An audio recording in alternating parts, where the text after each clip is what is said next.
तैयारी, ऑफलाइन जैसा अनुभव। कपिल सर के मार्गदर्शन में करें आरएएस, पीएसआई, ईओ, आरओ और अन्य भर्ती परीक्षाओं की तैयारी बूस्टर एकेडमी के साथ। अभी डाउनलोड करें बूस्टर एकेडमी ऐप। राजस्थान लोक सेवा आयोग द्वारा करवाई गई एसआई भर्ती 2021 के रद्द होने के बाद भी लगातार एसओजी इस पूरे मामले में कार्रवाई कर रही है और दर पकड़ कार्रवाई चल रही है।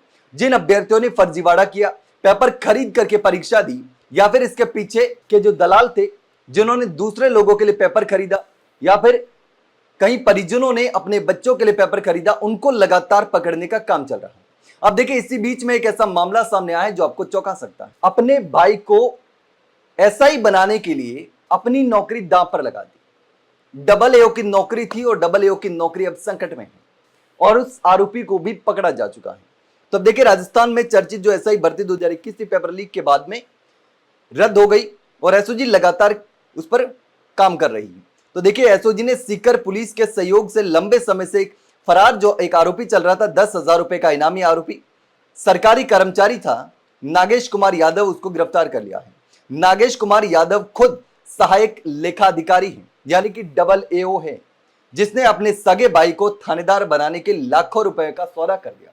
7.5 लाख रुपए में पेपर खरीदा और पेपर खरीदने के बाद भी अब न तो भाई की नौकरी रही और न खुद की नौकरी भी संकट में डाल दी। डबल एओ की नौकरी थी, लेकिन अब एक गड़बड़ी की वजह से, फर्जीवाड़ा करने की वजह से खुद की नौकरी पर भी संकट खड़ा हो गया। अब देखिए, इस पूरे मामले को लेकर के एसओजी का कहना है कि आरोपी नागेश कुमार यादव उस समय पंचायत समिति अजीतगढ़ में सहायक लेखाधिकारी के पद पर तैनात था। उसने अपने भाई सुरजीत सिंह यादव को परीक्षा पास कराने के लिए अपने ही विभाग के एक साथी पुरुषोत्तम दादी से 7.5 लाख रुपए में पेपर का सौदा कर लिया। पुरुषोत्तम ने नागेश को परीक्षा से पहले व्हाट्सएप पर पेपर और आंसर की के सेट भेज दिए, जिसे नागेश ने अपने भाई सुरजीत को उपलब्ध करवा दिए। इस लीक पेपर की बदौलत सुरजीत ने परीक्षा में गजब का स्कोर खड़ा कर दिया। उसने हिंदी में 200 में से 190.79 अंक और सामान्य ज्ञान में 200 में से 158.27 अंक हासिल कर लिए और इस फर्जी प्रतिभा के दम पर उसने प्रदेश की मेरिट सूची में 18वां स्थान हासिल कर दिया।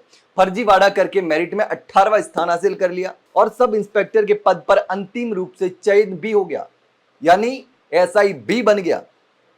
लेकिन जांच में सामने आया है कि इस महा लीक की जड़ें राजस्थान लोक सेवा आयोग के भीतर तक धसी हुई थी। आपको पता है कि बाबूलाल कटारा और रामूराम रायका इस पूरे मामले में शामिल थे और बाबूलाल कटारा इसका मास्टरमाइंड था, जिसने पेपर लीक करने का काम किया। तो उस पूरे मामले को लेकर के बाबूलाल कटारा से कुंदन पांड्या ने एसआई भर्ती का पेपर खरीदा और आंसर की भी हासिल की थी।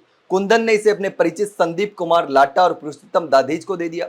पुरुषोत्तम उस समय स्थानीय निधि अंकेक्षण विभाग उदयपुर में सहायक लेखाधिकारी के पद पर तैनात था, जहां नागेश भी उसके साथ काम करता था। यहीं से इस डील की पटकथा लिखी गई। अब देखिए क्या हुआ था।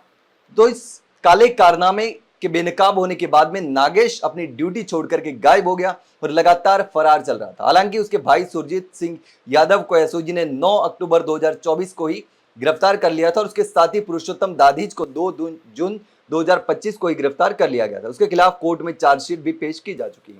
अब देखिए, इसी कड़ी में मुख्य सूत्रधार नागेश को भी सलाखों के पीछे भेज दिया गया है। एसओजी के मुताबिक एसआई भर्ती 2021 के पेपर लीक मामले में अब तक रिकॉर्ड 144 आरोपियों को गिरफ्तार किया जा चुका है। फिलहाल इस गिरोह से जुड़े अन्य रसूखदारों और आरोपियों की भूमिका की भी गहनता से पड़ताल की जा रही है, यानी कि और लोगों को भी अब ढूंढा जा रहा है। लगातार भर्ती जो थी रद्द होने के बाद भी लगातार कार्रवाई जो है वो जारी है। लेकिन इसको लेकर के आप क्या सोचते हैं, कमेंट सेक्शन में कमेंट करके जरूर बताना। वहीं अगर जानकारी अच्छी लगी तो वीडियो को लाइक और शेयर जरूर करना, चैनल को सब्सक्राइब करना ना भूलें। फिलहाल के लिए इतना ही, जल्द मिलते हैं एक नई जानकारी के साथ। तब तक के लिए नमस्कार।